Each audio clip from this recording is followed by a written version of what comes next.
Welcome to Health Oddity, the show that strips away the jargon and hype surrounding all things health and fitness to help you live a long, strong and energetic life. Lining up at the bar this week, here's Peter Lant, Paul Bassett and James St. Pierre.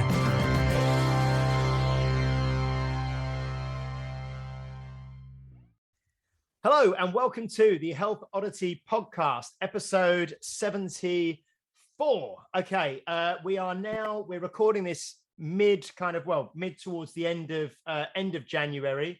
And I've got some exciting news about some guests that we have lined up for the next 3 episodes going forwards.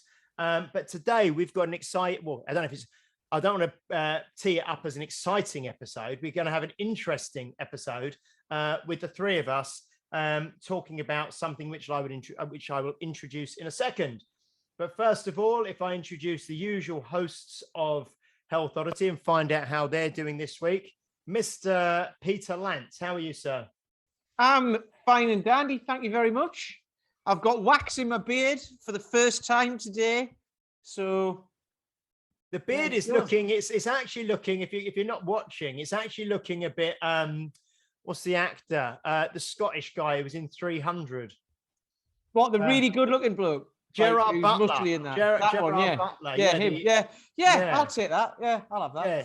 The beard, very square, very chiseled. Yeah, it looks cool. Yeah, it's very cool. Have you ever seen people who grow their beards massive and then they go, look at me chin, and they go like that, and it's like back here. I had a goatee when I was 18, and then I realized I had such a small chin when I shaved it off. It was quite a weird optical illusion. Yeah, I'm quite good. Well, I noticed yesterday or the other day, right? Because it was all it grows in a certain way, right? And it was quite flat. So I started pulling it down. I was like, bloody hell, it's actually quite long. So I was like, I need some wax for that, because otherwise it's going to be like, I don't care what my hair looks like usually, as you can probably tell, but like with a beard, it's different. It's different. We are gonna start an offshoot podcast called Grooming Oddity, all about male grooming tips and things. Yeah, like that. Paul's not going to be on that unless he's talking about a different type of grooming. But anyway, Mr. Paul Bassett, how are you doing today? Why do I always have to go after a kind of awkward moment? There's 2 things, really. The first one is that no one commented on the fact that I had a goatee, because universally I'm panned whenever I said I had one. And second, everyone, when you said when you were 18, when was that 25 years ago? Mistakes. Everyone had them then, didn't they?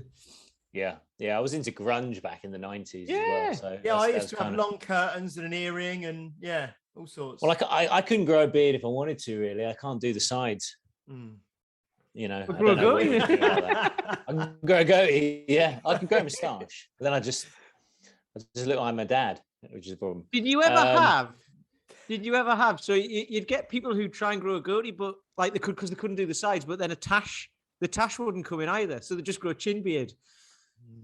That was a big. I hope that's not me, but I've never really got. But that that was a big grunge thing as well, wasn't it? Because it was lots of young guys trying to grow beards who couldn't, so they just like grow hair wherever they could. Shave everything else off. Cobain back in the day. Yeah. Well, I'm hoping the comb over will come in. As a fashion, because I can definitely grow hair on the sides of my head. What you want to do? Hang on. So you can grow the middle of your beard, but not the sides. But you can grow the sides of your head, but not the middle. So you just need to rearrange your head, and then you'll be fine. I'm sure there's a surgeon that can help with that. like a Rubik's cube, kind of move it around. Yeah. I'll have a chin on my forehead. Okay. So that's 5 minutes of grooming. Anyway, Health Oddity, Health Oddity host. Did that answer your question, James? How are you? Yeah, exactly. Okay. Right. So today I am going to say that I have taken inspiration today for the conversation from Mr. Dan John's Wandering Weights email that I get I think it's weekly. I get it in my inbox. So he was talking about game changers and things that he has, books that he may have read in the past, courses he may have been on, things that he's learned along the way, people he's spent time with, training modalities, training programs, things that have really made a difference to him in his training and his career. And I thought it would be an interesting conversation for the three of us to have, because we talk to people, obviously, all day, every day, and we're often probably talking about books and podcasts as well, and courses and modalities of training and approaches to training and nutrition and that sort of thing. And it was really a conversation around what's had the biggest impact on us personally, with our own training and our own nutrition and our own lifestyles, and sort of maybe professionally as well, and the kind of way that we work with clients and we work with people who are coming to see us. So I think it will give us a nice structure to talk about today, and we will obviously keep fairly loose like we always are. But I thought we'd maybe look at, to begin with, books that you may have read at some stage in the past, or more recent, more recent past, things that have had an impact on you. And they could be, in the fitness and the nutrition and the health and fitness realm. They could be more personal development type books. They could be biographies or autobiographies of people, things that have kind of maybe changed the way that you've viewed things or made a difference in your life, career, training, and so on. So maybe if we first of all go to Mr. Peter Lant, have you got any books that have had a big impact on you? Well, I've got 5 written down that came to mind immediately, right? So there's ways you can do this. You can really think, you can think about it and go, right, I'm really going to concentrate on what's going on here, and try and think about these books. But sometimes the way I like to do stuff is go, what immediately comes to mind? Because there's books from I've read years ago, books I've read like a couple of weeks ago or whatever. And then all of a sudden, some will just rise to the top straight away. So I've got 5 that I wrote down quite quickly. And the first one I'm going to start with, so it's a book called No More Mr. Nice Guy, and it's by Dr. Robert A. Glover. And this book helped me realize who I was being and why that wasn't, like in that time of my life, it wasn't really helping me out. So this was just after I'd been made redundant. I was having problems with my wife and all that sort of stuff. And to not to dwell on all of that, but what the book was talking about, and you've been talking about this recently, James, as well, is I was a yes person. I was like, I would do everything, not everything for everyone, but I would basically do things for other people before I would do it for myself. And then I was constantly annoyed with that because I was like, well, I've never got time to do anything. And I would blame everybody else because they were taking up all of my time. And I'd blame my wife for that and all of this sort of stuff as well. And in the book, it talks about how in relationships, you can have these unwritten contracts with people in your life that they haven't signed, they haven't agreed to, but you've agreed in your head. You've had a conversation with them in your head, so they haven't even been part of it, that this is who they're going to be within your relationship, whether it's your wife or your kids or people at work or whoever, could be anybody.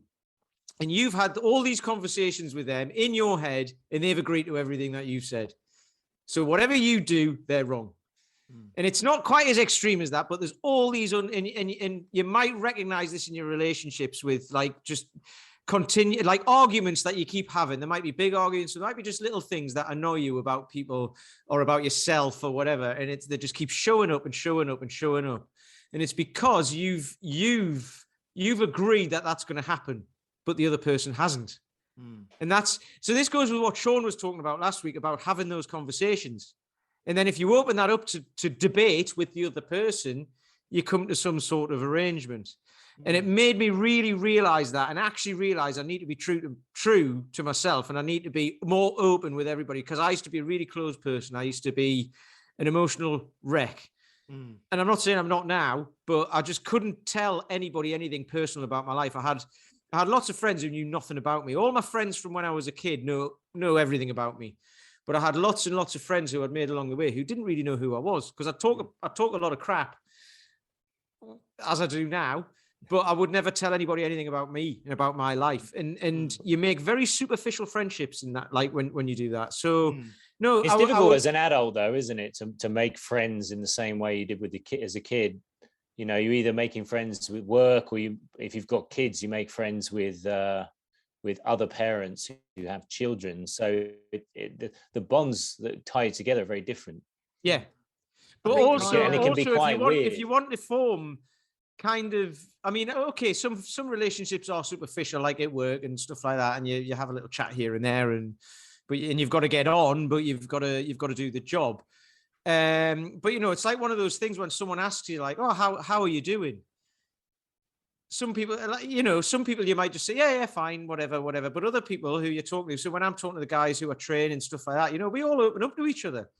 So when you're saying how you're doing, you really want to know, you really want to hear from them and hear what's going on in their life, and if they need any help with anything, or if they just want to talk about something. So, you know, it really made me think about things that I say to people. Not like all the time. If you're sitting with your mates and having a laugh and all of that sort of stuff, you know what I mean? But just things you can say without realizing it. And how it can affect somebody, and then it can affect lots of people, because if it affects that person, they might then go away in a bad mood and take it out on someone else or whatever. And you know, this whole thing has a snowball effect. And I've started realizing that the older I get and the wiser I get, I'm doing the quotation, the wiser I get, the more I think about that, and the more I think about if I'm going to say something to somebody who I don't know that well.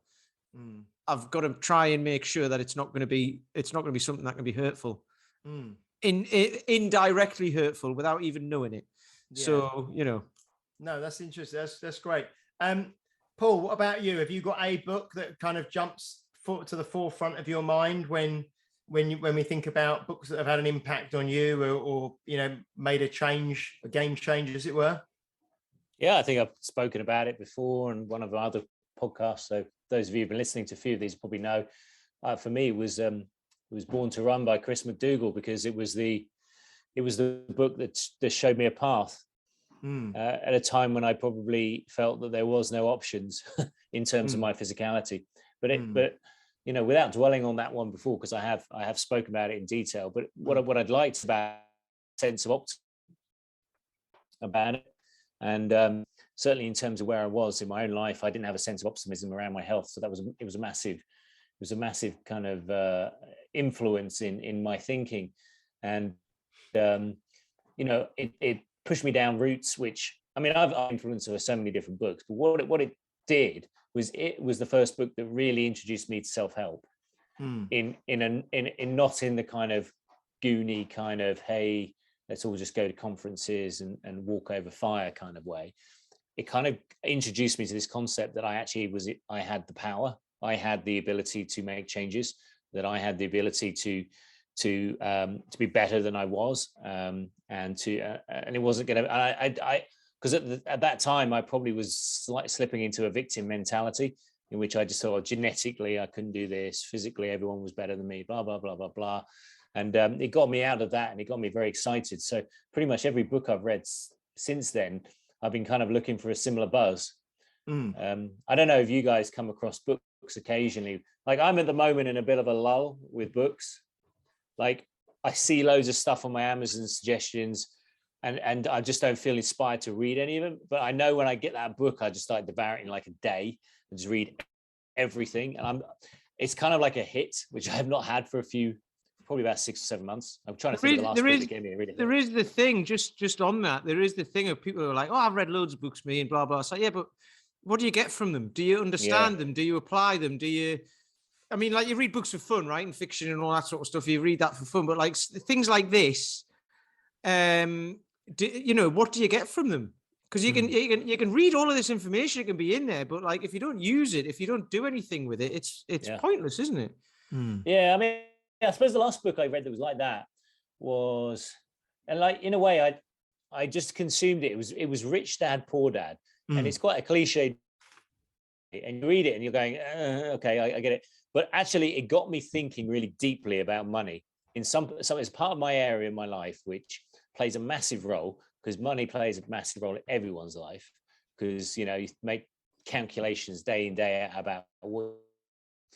but it just got me thinking in a way that I'd never been exposed to.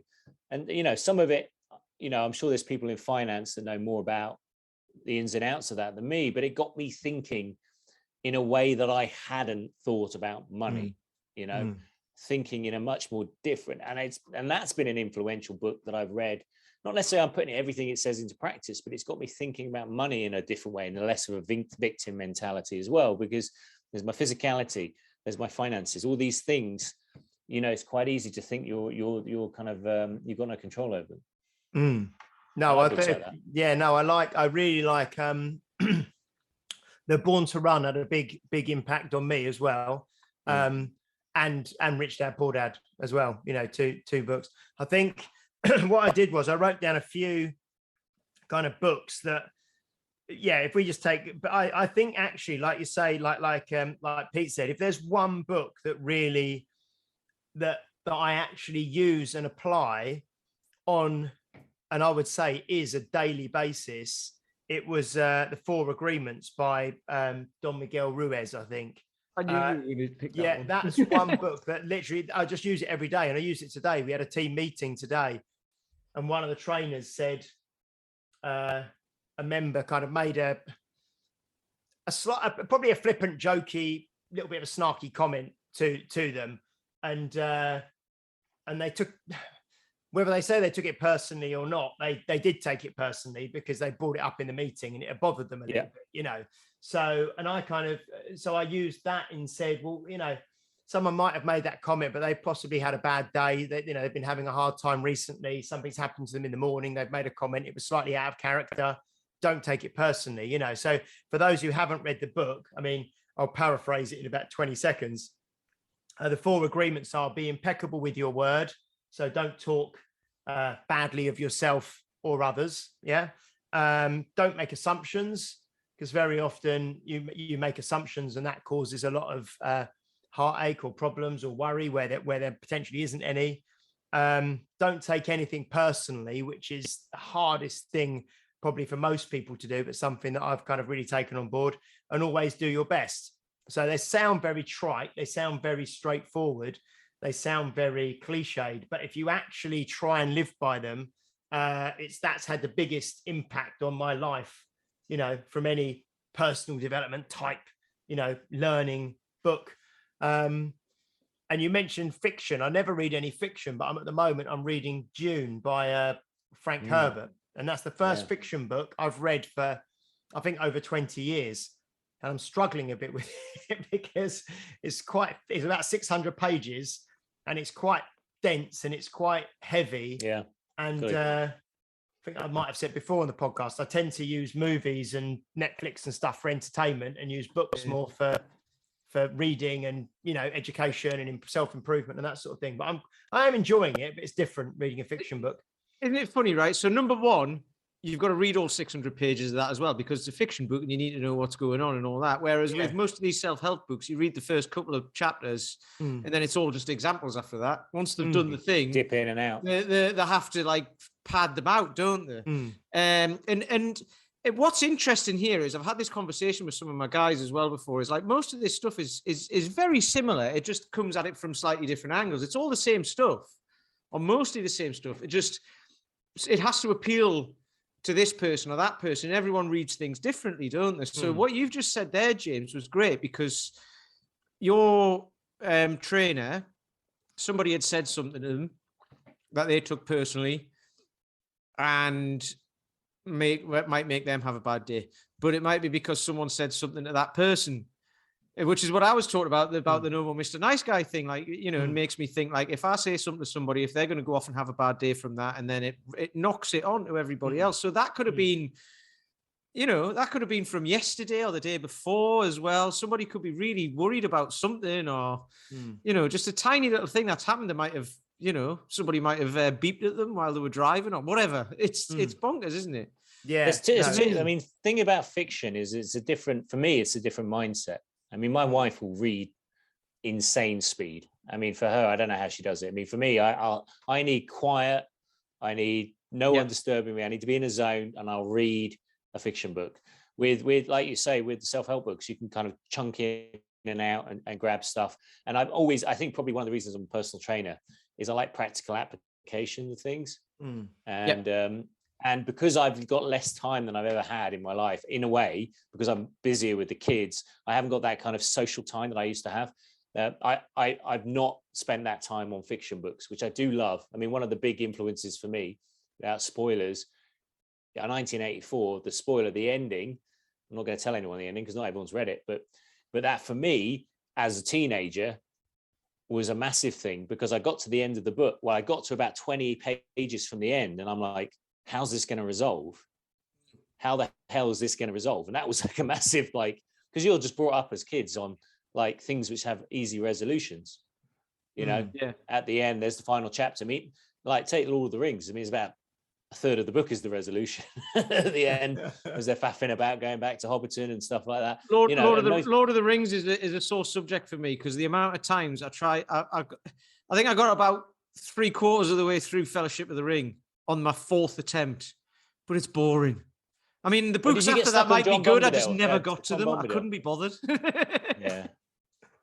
Anyway. I did like that, but again, so I was just going to say, in terms of so the 3 books we've sort of mentioned so far, I suppose Born to Run is it's not a training book, but it's you know a kind of a story, and what you took from it was certainly not it does have a direct application, obviously, but was a kind of a more deeper sort of ownership and, you know, kind of self-help element to it. Are there any particular books that you guys have read specifically on, say, training and exercise or strength training or anything like that kind of really you read and you know, made a change for you, or made you think or look at things slightly differently?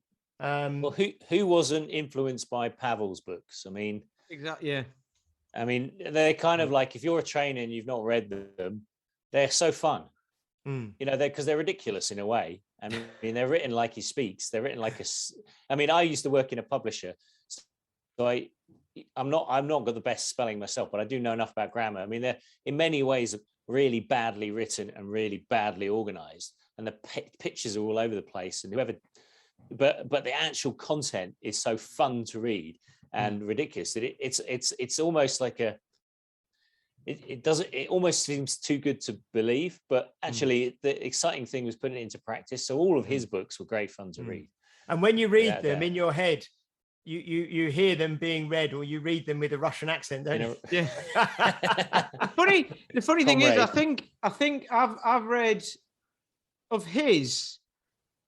Enter the Kettlebell was the first one I got. I mean, that's, I think, pretty much most people who within the industry who you speak to and that who've read any of them, that's kind of one of maybe the first one that got them into things or whatever. And then I read The Naked Warrior as well. Oh yeah, it's a good book. That was the first one I read, actually. But with training books, I don't necessarily read that many training books, because I'd rather go to the certifications or the workshops and learn and see it done. Yeah, I think like it's a funny one for me, and I keep thinking like I should read more training books, but I very rarely do, because I'd rather like I say, go and learn hands-on, and then I get a lot more out of that. I get a lot more out of it, because a lot of these training systems as well.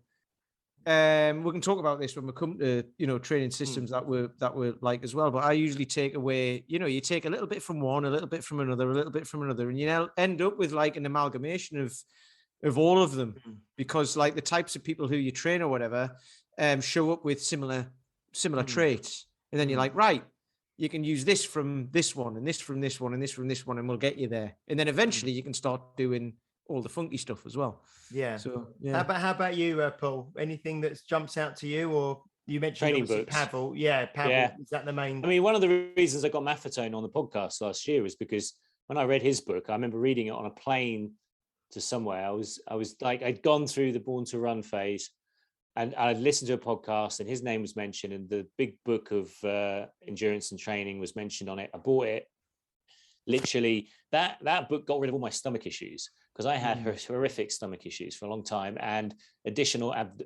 abdominal fat and stuff like that. And I did his program in there. I started running using the 180 formula, and that was a massive influence. And so again, like I started to be gravitating to people who were, I suppose it's a bit like outsider art, it's kind of the crazy people on the thing, but actually they're the people, when you actually dig deep, those are the people who seem to be the ones getting the best results. And so that was a big part of it for me. That book, massive. I've read so many endurance books off the back of that, and so many strength training books off the back of Pavel. I suppose, that's good, because you can kind of pinpoint, I suppose, almost the genesis of the thought. You know what I mean? The first book you read that sort of set you down that path, and then you kind of went deeper down that path. They set a quality control, because I started seeing people. The great thing about the internet is I actually started seeing visually, or meeting people in London, and guys like yourself who'd been following the teachings. So I knew that they worked, and therefore then I had a baseline for making, it's almost like a bullshit detector. Is this something? Because I remember, do you remember all those videos of Systema online and stuff like that, and videos of the Russian martial arts Systema, and then you see all the kung fu stuff, and there's like all this mental stuff, like no touch stuff. I mean, there must be people who look at that stuff and think it's real. And it's the same with the fitness industry. It's like, oh yeah, you can do this, you can do that, and it's going to cure this, and it's going to radically, because everyone seems to come out with something that if you just do all the time is going to be the cure for XYZ, and you'll never feel back pain again, or you never feel hip pain.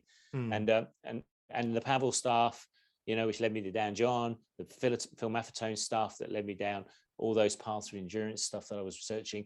Though I think people like Lee Saxby, who used to work for Bevo Barefoot, all those people running mechanics and stuff like that, those were quality control. I could start making decisions that were much more informed. So that was quite influential. And I think what's just kind of struck me is that the way we're having this conversation is, the kind of the concept of like a marketing funnel, where you've got kind of like a cheap or a low cost sort of entry at the top, and you funnel down, and then you get to the more expensive stuff. So things like podcasts and books and things, for me, are a good either free or low cost kind of entry to start to find out about someone or something.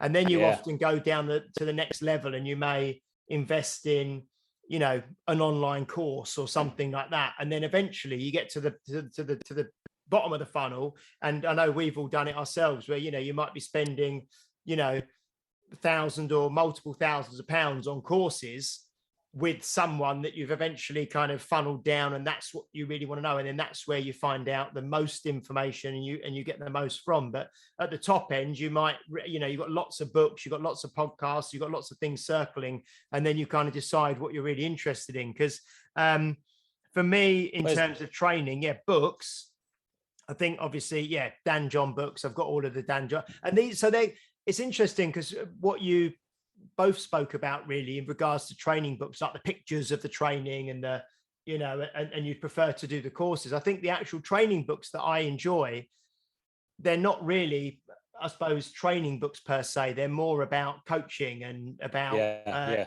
so they're not books with lots of pictures and stuff. They're more like the Dan John ones. They're talking about coaching and talking about thoughts behind coaching and programming and that sort of thing, like principle based stuff. Principle based stuff. Exactly. So then you can apply it to most training, right? That's exactly. Well, that's what I'm attracted to in terms of podcasts. That's why I listen to Health Oddity podcast, because we talk about principles. And if you haven't liked and subscribed, maybe you should. Because the Dan John books, and there's one that really jumped out at me that I read. And I can't remember. I think I was either not doing a lot of strength training at the time, or I'd kind of gone away from it. I read Dinosaur Training by Brooks Kubik, which I really love, because it really simplified training to the most basic level and just made it accessible and made it straightforward and took away all the, unnecessary sort of science and fluff, and just really went back to the old school. And I really liked that and as well, the barefoot running stuff, like you say, Born to Run. I did some barefoot running courses and things, and so that was really powerful for me. But I yeah, haven't done a ton of seminars for a while though. I mean, I've spent most of my time just trying to simplify my training, and that's why I've got Paul coaching me, because I just thought, well, why don't I put my budget towards working with a coach and see how they problem solve me? Because I had things I wanted to achieve. I had injuries I needed to overcome, and I had lifestyle issues. And so I've learned a lot from that. I learned a lot from the practical application of things. I love books. I love mulling them around in my head. I like chewing the ideas up, particularly in podcasts where you can just keep, you can find, I remember doing it with gymnastic bodies. I was interested in what Coach Summer was talking about, and I was interested in all the gymnastic stuff.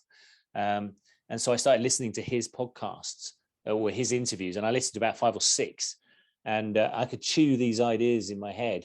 And actually, that's what got me into bodyweight training and getting Lucas Aaron, who we've got on next week. I ended up being coached by him for a few months, and about 3 or 4 months. And so, I like that practical application of things. I like the intellectual kind of playing with the ideas and the discussion of people bouncing concepts off each other, and then trying to find one of those things to grasp and then running with it, which hasn't always been easy, because I've jumped from thing to thing to thing in the past, and that's quite easy to do. And in terms of kind of courses and seminars and actually, hands-on stuff, where you've actually met people and done things, what kind of some of your best experiences that you've had, do you think, Pete, in terms of actual going to learning events and courses and workshops and seminars and summits and all these kind of things? Well, Strong First obviously has been a massive influence. And what's good about that is you meet a lot of great people through it who are there for the right reasons. Regardless of what you think of it and how they do things and all of that, it's that people are there for the right reasons. And everyone who I've met through it, I met you through it, James. I met Paul through Strength Matters, which is a similar sort of thing of like trying to bring people together who are all in it and all want to learn and all want to help the industry forwards, rather than kind of trying to do this and that and this over here and wow everyone. It's kind of like, no, we want to learn. We want to do. We want to do things how we think is not necessarily right, but what will benefit, everybody, basically. So that's been a massive influence on me. And then after that, actually, I've got again, I just did this with like, what can I write down immediately? An original strength. I went to an original strength workshop with Tim Anderson, who we've had on the podcast, and that I really enjoyed that because it was so simple and you don't need any equipment and anybody can do it regardless of your age, and it will benefit pretty much everybody. Regardless of how strong you are, regardless of how trained you are or untrained, or how old you are, or even how many limbs you've got or anything like that. You know what I mean? You can there's ways and means of doing it. There's no equipment, and it's very simple. And that goes along with, so he's got a book as well. He's got several books, but Press and Reset. And, I've had people ask me about mobility stuff in the past, and I've just said, just buy that book. Because, if you follow it and do it, it'll get you to a certain point, and then you'll have to like move on a bit, obviously, but it'll get you somewhere. And the stuff in the way you can, so say like with the Strong First stuff with kettlebells and barbells and everything, you need to know what you're doing, because if you, you can injure yourself, you can hurt yourself with this, with the original strength stuff, you can't really do it wrong. You can always do it better. Like that's one of Tim's things in the book. Are you doing it? Is it good? Yes. Can it be better? Well, yes, because everything always can be. However, you can't really do it wrong, and you can't. And you're doing it a lot on the floor, aren't you? So it's very safe, and it's very, your nervous system is relaxed, and like you say, you're not doing anything crazy. You're not walking on balance beams or anything. You're literally on the floor doing some very natural movements. So yeah. And it's movements that people find really hard as well.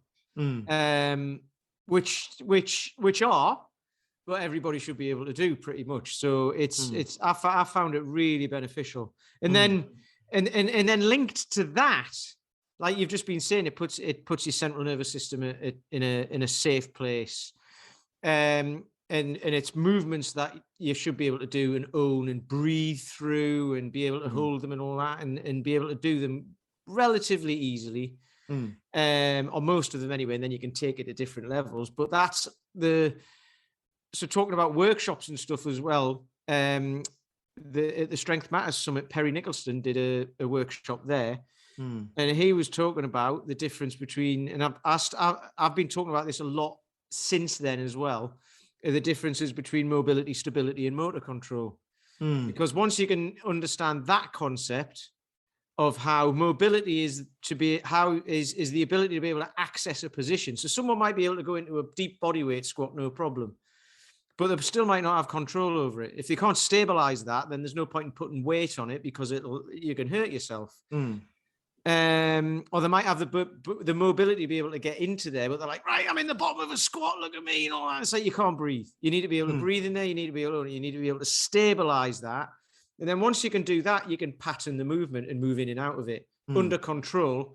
Then you own that movement.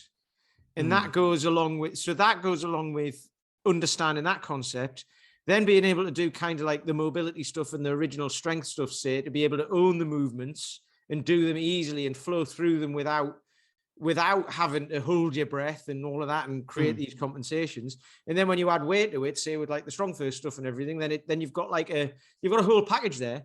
And then there's many other ways to do stuff like that as well, obviously. But like if you can understand those concepts in my head, and that's what I do with the guys. I've started a guy this week with all of this, just getting him standing on one leg and stabilizing it because he finds it tricky. Then you build your strength from the ground up. Quite literally. Excellent. No, that's fantastic. Paul, how about yourself? Anything that jumps out to you? I mean, most of our audience probably aren't trainers. So certification probably has only relevance to a trainer. And so what you do see, particularly whether you're trying to find a trainer to take on or you're trying to employ a trainer, sometimes you see a shed ton of certifications. So what does that mean? I mean, like a doctor will train for 5 years, and they'll come out with a medical degree and then spend another 5 years doing that. So I think there are certain certifications which are marks of quality, but there are also things like weekend seminars where people go and become an expert in things. I like the idea of someone having just a couple of things that they've done for a long time. I spend most of my extra resource probably on business coaching or mentorship rather than too many seminars. I like seminars, and probably to save budget to spend on other things, I'll probably do books more. But where I've spent more money is obviously coaching with Paul, because I kind of feel like Paul's done a lot of that stuff himself, and then I've got a bit of a practical application of that. And there's a mindset part to that. And then a lot of what else would I do? I mean, obviously, like kettlebell certifications, there's a few that are really good quality. So any trainer who has like RKC, HKC, SMK used to be something that people talked about. Strong First, obviously. And then there's some stuff like IKFF. All those things are great, and there's some really good barbell certifications and things like that. I think any trainer who's gone outside the basic level 1, 2, and 3 of personal training is probably someone to talk to at least. So yeah, I go through phases where I think I'm going to spend a lot of money on something. So at the moment, I've been looking at the ATG coaching system. I thought it'd be interesting, but I haven't made a decision yet because it's I don't want to jump into it. I do a lot of the principles in my flexibility and mobility work already.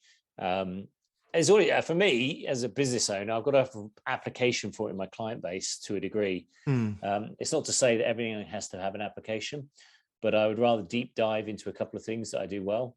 I like precision nutrition because there's so much dietary misinformation out there that I've enjoyed those. and you know, and I can generally point my client to a precision nutrition article on something, whether it's keto, vegetarianism, veganism, and it will be a really well researched piece. There are times when I'll go to other things, but you know, so things like that I like, you know, yeah.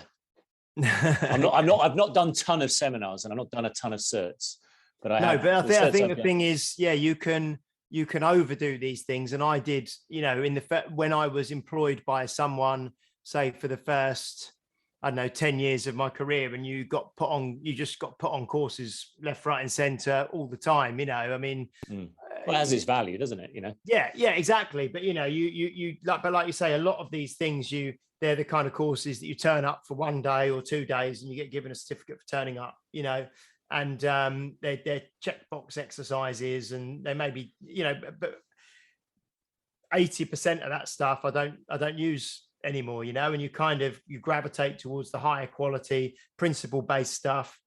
And actually, if anything, as you become more experienced, your training becomes more simple and becomes more simplified, you know, and it's, I think that's probably why we say the same thing, a lot of the same things over and over again, isn't it? You know, it's like, well, you know, Peter, what's a good certification? Probably original strength. Why? Because I actually use it. Because I actually am using it. You know? It goes with when you're reading a book, what do you get from it? Blah, blah, blah, blah, blah. When you go to one of these things, they cost a hell of a lot of money. So I'm like, what? Before I even think about putting money down for it, I'm like, what am I going to get from this, and how am I going to apply it? How does it apply either to me personally, or to the people who are trained? That's all I'm interested in. And if it doesn't, I don't do it. Well, that's why I'm interested in the certificate with David Cohen. I think he'll be really interesting. I think I think his background's non-typical. I think what he's doing is certainly non-typical. And the way he thinks about it, because he hasn't got any books out, because I don't really hear him on podcasts, I'm just intrigued how he thinks, because he obviously thinks very differently. And he does, and then you see what he does. His mobility, like some of the things. I mean, the yoga stuff he does, like, you know, is great. But his mobility, he can put his hands together like in a prayer position behind his back between his shoulder blades. You know, and. You can probably count on one hand the number of people in the country who can do that, you know.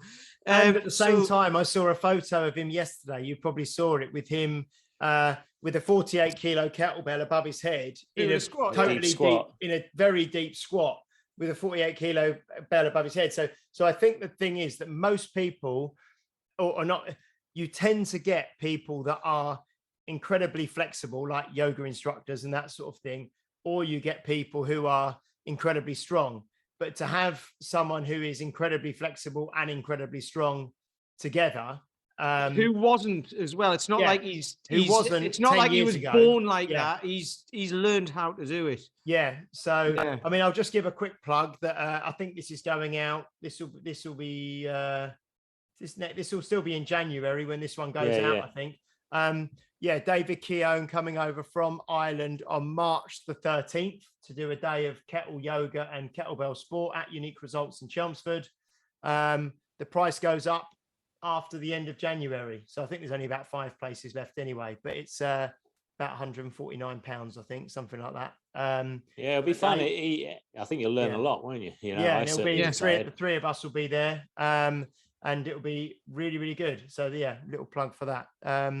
Excellent. No, and that's like a. But it's with on that with what Paul was just saying there, and what we've all just said, which will hopefully resonate with listeners, who, you know, because like we say, most of you guys aren't trainers, is, you know, you can do as many things as you want. You can look at someone who's done all these amazing things, like you say, loads of certifications, loads of this, loads of that. But unless you've deep dived into something, focused on something, you're not going to know that much about it, and you're going to get out. What you get out of it will be reflected by what was put into it, right? How much this person has deep dived into it. But that's where sometimes you can get really confused, because you see people, you do this and this and a bit of this and a bit of this and some of this over here and some of this and some of this, and you're like, whoa, hang on. I just want to get off my arse and get moving for a start. I've no idea. So that's why when you find someone, when you do find a coach, or when you do approach someone, if they've got a kind of system and they assess where you're at, and then they're like, right. So like this guy who started with me this week, right, where are we at? And he's got dodgy ankles because he knackered them both skiing 10 years ago. So it's like, right, we're going to get you to be able to stand on one leg without wobbling around all over the shop and trying to compensate for it. And he wants to lose weight. You know, he's interested in the nutrition side and burning lots of calories. It's like, yeah, but if you can't stand on one leg without wobbling around all over the shop, all of that stuff's going to be really hard to do. Mm. Okay, they're like weight loss and that you can do in the kitchen, but the moving around, they're getting sweaty and all of that. Anybody can get you to do that, but getting you to do it without breaking your ankles again or knacking your hips because they're taking over the mobility that your ankles hasn't, or the stability that your ankles haven't got, all that sort of stuff. So there's a process there, and that's learned from, you know, going to these certifications and going to these workshops and learning this stuff, but then applying it and applying it again and again and again with different people. And I think, again, one of the things that we'll start to kind of wrap up in a minute, but one of the things that I think is really big is Chet talks about it, who was a guest on the podcast as well, where if you're looking for a coach or a mentor or someone, the ideal person is probably a couple of steps further along, or a couple of steps further along the path than you. It's not necessarily, if you're starting from ground zero, from absolute base, and you've never done any exercise or training, you don't need the greatest strength and conditioning coach in the world who works with world champions. You need someone who's a couple of notches further along the ladder than, you know, further up the ladder than you, who can help you, because they're going to have more understanding of the level that you're at. Yeah. And they're also going to have more empathy with the level you're at. And also they are going to have tread the same path that you're on more recently, you know? So I think that's really, you know, some people, like you say, they make things too complicated for themselves too early, because they may think, well, I need all of this. I need to know all of this. There's so much out there. When really the first stage of the journey is it's putting one foot in front of the other, isn't it? It's getting it's the stuff that James Brees from Strength Matters talks about. It's the WWS. It's the walk, the water, the sleep. It's the, you know, sorting out the basics first and not trying to overcomplicate things and keep things nice and simple. And find a coach or a coach or a community or a mentor or a program that is right for you where you're at. And, you know, that might change as you progress through your journey. You know, you might need to look outside, and when you decide you want to specialize in something, you know, you then may need to find a coach who specializes in that. But that's probably not what you need to do first of all. You need to get a foundation and a grounding in something. One thing I was going to say, actually, that a big game changer for me, and something that changed for me about 10 years ago, was taking my shoes off, you know, and training in bare feet, you know. And again, that might, that will correspond with reading Born to Run. I did some barefoot running stuff, some of the courses I've been on, but every training session I do, no matter, it's freezing in my gym at the moment, but I'm in bare feet. I'm not even in minimalist shoes. I take my, I always wear Vibrams or stuff, but shoes off, bare feet. I think it's so important, and that's a massive change that really is a game changer, I think, for me, taking my shoes off when I train. I don't know if you guys, that was a huge change for me. And then last year I got rid of all my old trainers and everything like that I didn't wear when I was training, but I had like, not saying there's anything wrong with them, but I had like flat soled stuff anyway, like Vans and like Adidas flat shoes and all that sort of stuff. I got rid of all of them, and I bought some Vivo barefoot stuff, some Zero shoes, and I wear them all day, every day, and it's changed everything. And I got a pair of the walking boots, the flat footed walking boots, which have been amazing. I got Sean a pair for her birthday, and she was getting sore knees when she was out walking and stuff. We did a 25-mile walk in September, and she thanked me. She said, "I think that's the best birthday present anyone's ever got me." And I was like, "Oh, bloody hell, I've blown my chat. I've blown that, haven't I? Because I've got to do better than that this year." But anyway, and I'm not saying any particular brand is any better than any others, because we're not sponsored by any of these people or anything like that. But well, they could sponsor us. Well, they could do if they want, but those are the ones I use, and those are the ones I bought Sean, and they do make a difference. Some people don't like them, and I get that, and that's when one of my guys got given a pair for free, and he was like, "Oh, it was horrible. You could feel all the stones on the ground and everything." I was like, "That's the point, because how many receptors have you got on your feet?" Like, yeah, they are tens of thousands, isn't it? Yeah, it's ridiculous. The only thing. So there was a guy I used to work with who had a performance car. And he had his own tire pressure checker and all this sort of stuff. I was like, "Can you not just use the one down the local garage?" And he goes, "No, because they're not very accurate." And I was like, "Really?" And he was like, "The tires are the only thing that is in contact with the ground on your car. So if they don't work properly, you're screwed." And your feet, that's your feet, isn't it? So that made me that still sits with me when he said that, and I was like, "Do you know what? He's right. He's right." Well, that's the biggest game changer for me was going to minimalist shoes. Yeah. That's what sorted my knees out from I felt like they had glass in them, that they were shredded glass in my knees constantly. And then I started using zero drop shoes, started thinking about that Keegan Smith thing, strength from the ground up. Started doing a lot of running in those things, building my foot strength up. I was obsessive about building my foot strength. And my knee pain went away. I've never had knee pain since. I used to have chronic knee pain. It's unbelievable. Well, I try to explain it to people, because some people might not be able to get it. So I try to say, if you're not watching, I'm going to hold my hands and put my fingers, bunch them up really close together, put all my fingers together. And then if you try and do a push up like that, if you just put your hands on the floor and try and stabilize yourself, that is going to be tricky. If you do that, it's going to be way easier. If you splay your fingers apart, you can't splay your toes apart in shoes that are tight. Well, I used to look at my toes and try and move them, and nothing would happen. It'd be literally like no signal was going to my feet. Well, you're like Uma Thurman in Kill Bill. Move, wiggle your big toe. It was more like the men who stare at goats when they're trying to work out if they can run through a wall. Yeah. And they're just trying to stare at it. Didn't work. Yeah. I killed a goat instead, but the toes wouldn't move. I think that I know when Tracy came on, Tracy mentioned something in terms of stuff that people can instantly take away from podcasts, and hopefully on today's one, you've got some good book recommendations, some good kind of places to go and look at information, maybe ways to think about information.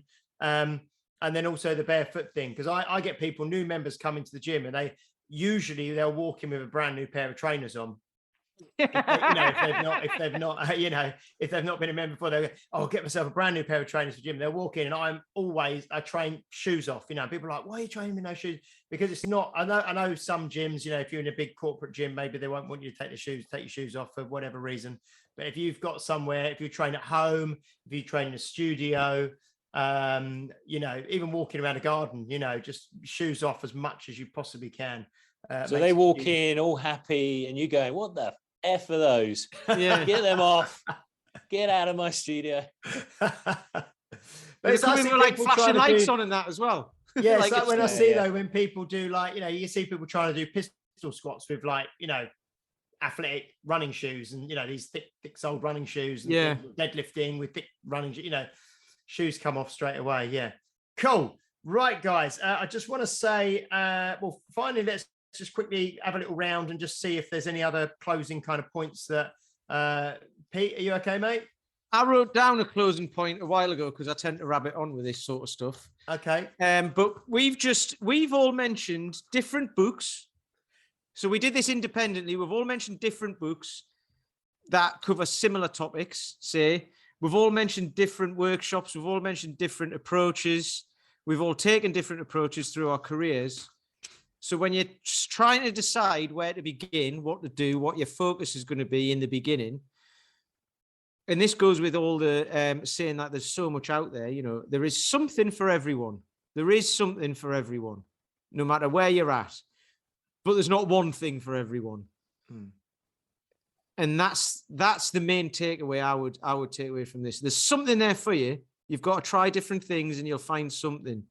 But there's not one thing that's going to solve it. So I'm going to do a post on this tomorrow. There's not one way to do a squat. There's not one way to do a press. There's not one way to do a push-up. There's not one particular training modality that is the one thing that is the best for everything. It's whatever's best for what you're after, because everybody's different. Excellent. And the saying may go apt for you at the moment, Pete, is there's more than one way to skin a cat. There is, yes. That's a strange saying. I mean, clearly there is, but I've never tried any of them. That is not on my radar of things that I want to start doing. No, but I mean, it was a pun to do with your skinning the cats. No, I know it was. Oh, I know it was. Yeah. Okay. Well, I don't know what you get up to in Chelmsford, James. I was going to say it wasn't a literal. It wasn't a literal. Okay. Deary me. I'll have Peter on to me. Not PETA. Right. Okay. Mr. Paul Bassett, any final thoughts? Moisturize your hands. So we're going to get onto that. We missed it. It was there. Moisturize your hands if you're doing lots of swings and snatches, and stop complaining about calluses. I don't care.